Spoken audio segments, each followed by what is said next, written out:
What's up, everyone? Monster Master Godzilla here, and I'm back doing the Godzilla-Thon. We're now up to Godzilla vs. Megaguirus. So, this one's the second entry in the Millennium series, and after Godzilla 2000 got released in the theaters, you would think that it would be a new series with consecutive sequels. Nope. This time this movie is just another direct sequel to the first one, ignoring everything in between. And what's funny is that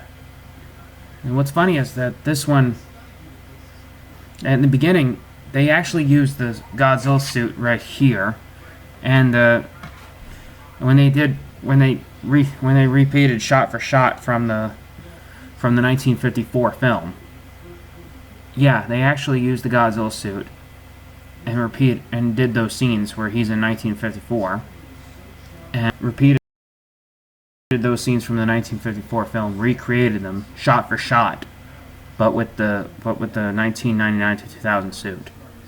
Now, the Godzilla suit in this movie, it's pretty much the same suit as the one from Godzilla 2000, which this time looks like it's similar to the 1999 suit, but a little greenish in tone and color scheme, and like purplish. It had some purplish dorsal fins. Now, this one has been considered to be a lot of Godzilla fans to be the worst of the Millennium series. I disagree with that one. It's not that bad. I mean, it's not that bad of a movie. Still, I mean, it could have had some of its flaws in there. And the human characters, I definitely say, are not likable. Like, who cares about the human characters? And Megaguirus herself. Now, the story was that it has one awesome idea, that they tried shooting a black hole at Godzilla. Which, yeah, after the whole thing, that instead of just using the traditional planes and tanks, which can get boring, they end up being creative by creating new weapons and plans to destroy Godzilla. So that's why they had the idea of shooting a black hole at Godzilla.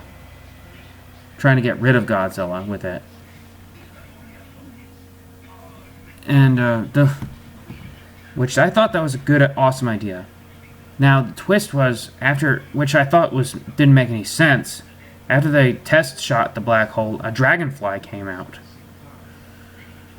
And the dragonfly are actually creatures called Meganeulons, which, if you have seen the movie Rodan, the Meganeulons actually appeared in the movie Rodan.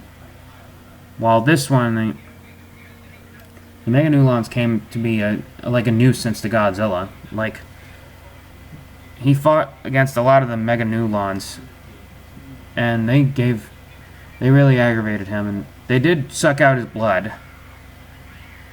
And they formed a hybrid with both the Meganeulon and Godzilla's DNA. They formed the monster Megaguirus, which looks like this character right here. Now, the monster alone has a nice design, but I mean, she could have done a little better with her stuff. But she's just not one of my favorite characters, but she could have. But she had potential. She had some potential and deserved better than that. Truly deserved better than this one. And there's a flaw in this one where you actually do see her strings when she's flying. And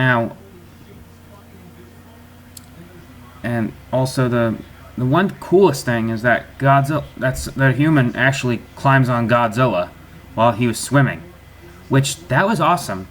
It's never very often that a human character is able to touch Godzilla. Which, that was quite a big surprise.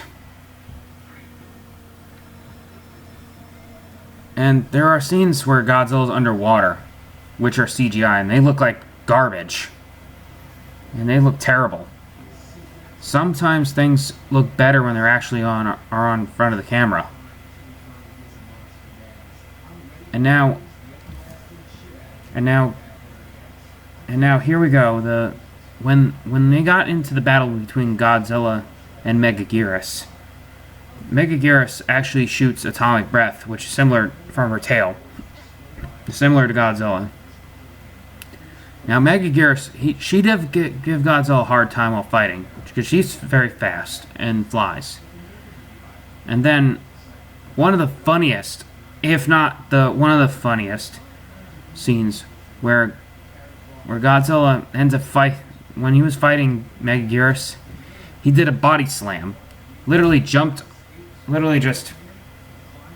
jumps on him and goes, look, there he goes, and boom.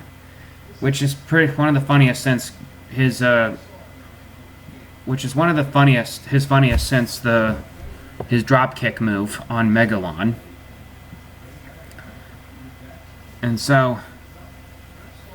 then it finally ends where Godzilla finally kills Megaguirus, having her set on fire. And after killing Megaguirus, Godzilla then tries going rampaging through Tokyo, and then they shot the black hole, and it made it seem like Godzilla got sucked away from the black hole, and the human characters won, and Godzilla just disappeared. And Godzilla was nowhere to be seen after that scene, and his fate was unknown.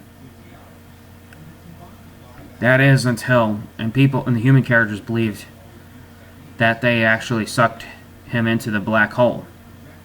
But then they had a post-credit scene where you hear Godzilla's roar, and one of the kids heard Godzilla roar, and meaning Godzilla didn't really leave.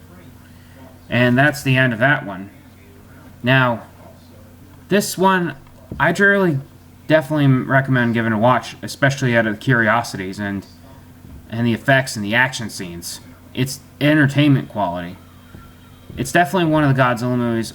I would definitely recommend you give it a look. It's definitely one of the better movies in the franchise, and it has some good action, good effects, an awesome Godzilla suit, awesome action scenes, and a cool premise of shooting a black hole at Godzilla. So, I say you gotta get this in your collection. And that's all I have to say, folks, and as always, stay awesome, my Monster Masters, and I'll catch you later. Bye!